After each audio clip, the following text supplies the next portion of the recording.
Welcome to the channel, this is Ben, and today we'll be doing the Megatron custom. To be honest, this is a very nice figure and there really isn't much to improve on. But I'm a toy customizer, of course I must do something, right? So this is part 1 of the tutorial where we will do the additional basic painting to make the paint job look more complete. So let's go paint some plastic. So the first thing that I will mention is that some of the silver parts are actually not painted, which includes the side of the chest, the front skirt, and the front part of the lower legs. And of course, I did some reference to artwork online. Some of them actually show a purple Decepticon logo, and there were actually red on both sides of the kneecaps. And here in this last piece of artwork, you can see there's a lot more silver parts. Now for the first part, we will spray the whole figure in board mode with Mr. Super Smooth Clear Matte Coat. Transform to tank mode and coat the whole figure again. Repeat one more time for the plain mode. And last of all, spray the whole weapon. And we are good to go. So let's take a quick look at the 3 parts that require additional painting. So we'll use the Runefang steel from Citadel because personally I feel this is the closest to the silver on Megatron. I'll be using a flat tip brush to paint everything on. Let's start by painting the flaps on the side of his chest.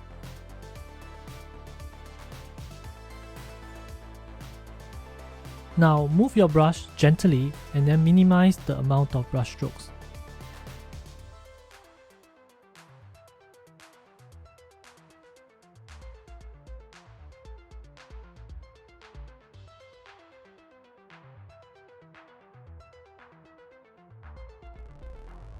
Repeat and paint on the other side.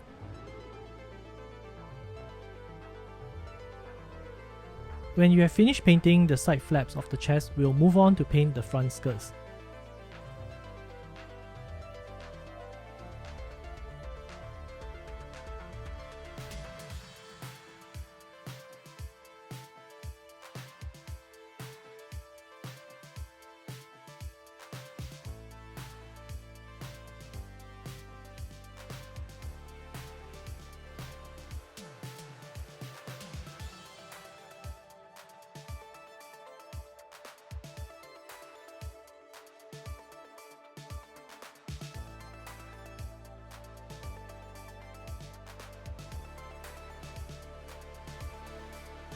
And there you go, done!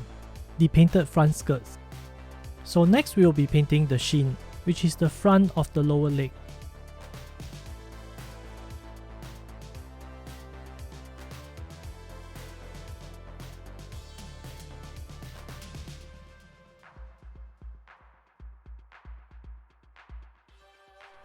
As there is quite a bit to paint on the leg, make sure that your brush is well loaded with paint before you start.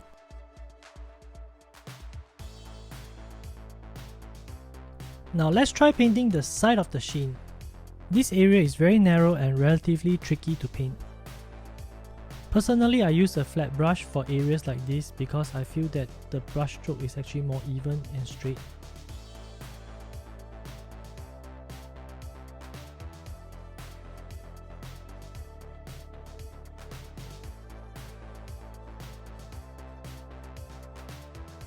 For good practice, usually I keep a wet tissue close to me when I'm doing the painting because Citadel is water based, so you can actually quickly wipe it away if you make a mistake.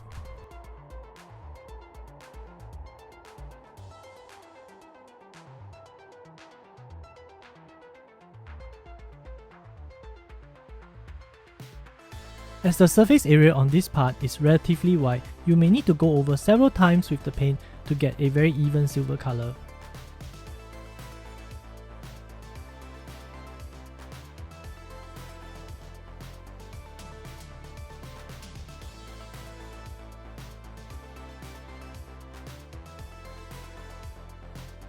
Now once you're done with one leg, we'll start painting the other.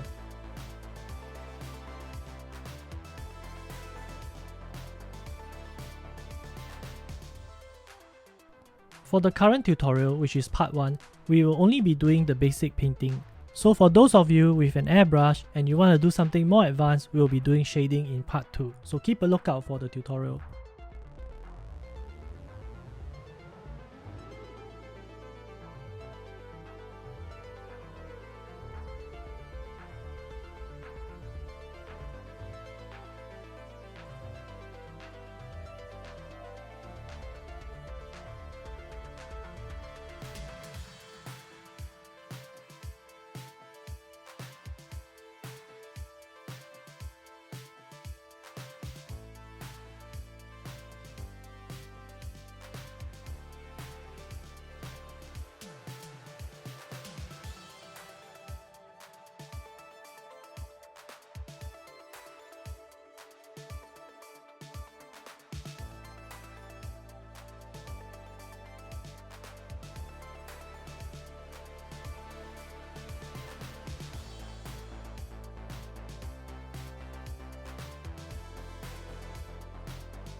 And there you go, we finished painting the legs. Just for additional info, the copy that I had actually had a painting error, so there was actually a red blotch on top of the head. But not to worry, we are toy customizers, so we'll fix that with a hobby knife.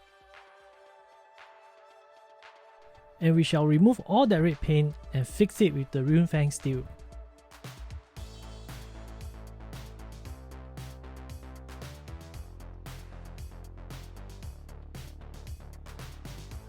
And there you go, all done! As you can see, the Repaint steel matches very closely with the Megatron's silver parts. And now we'll move on to the little red details. Now aside from the little red details below the chest, you also have those on the kneecap. And when I got the figure, I quickly realized that only one side is painted. And now I will share with you a mistake that I made.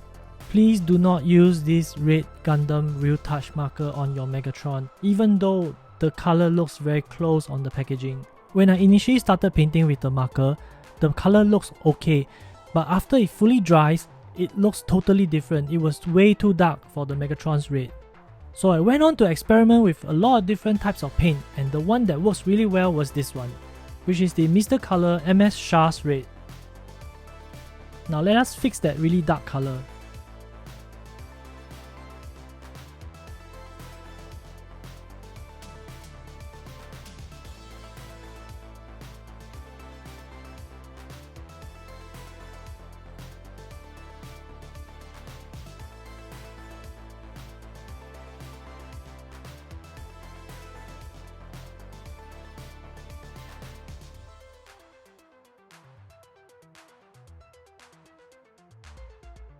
And that's it, we have finally finished the red part.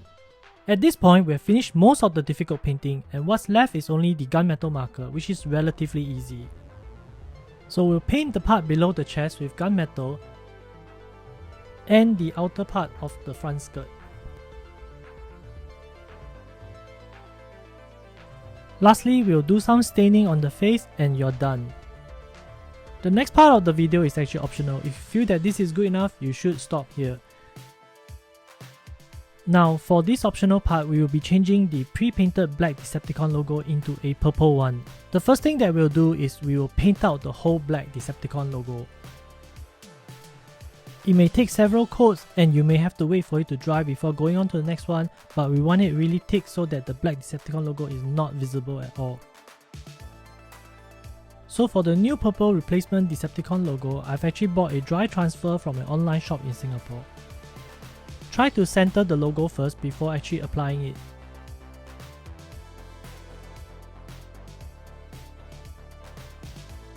Now slowly adjust the dry transfer decal and make sure that it is centered on his chest. And gently give it a good massage with the back of the marker cap. Peel off the clear part and there you go, a purple Decepticon logo. And for the last part, lock it in with Mr. Super Smooth Clear Matte so that it doesn't come off when you transform the figure. And yes, we are finally all done for the first part of the Megatron tutorial. Let's take a quick look at what's the difference. So as you can see, with the simple brush painting that we have done, the Megatron looks so much more detailed and so much more bulkier at this point in time. So let's take a quick look at the original figure and the repainted one, side by side. In terms of the back view, there isn't much difference because most of the painting were actually done on the front. Now let's take a look at the front of Megatron. With the additional painting, Megatron looks more complete, and in some ways, I feel that he looks more menacing. And we have come to the end of part 1 for basic painting. For those of you who want something more advanced like shading, weathering, please keep a lookout for part 2, which will be dropping soon on this channel. So we'll see you again, bye!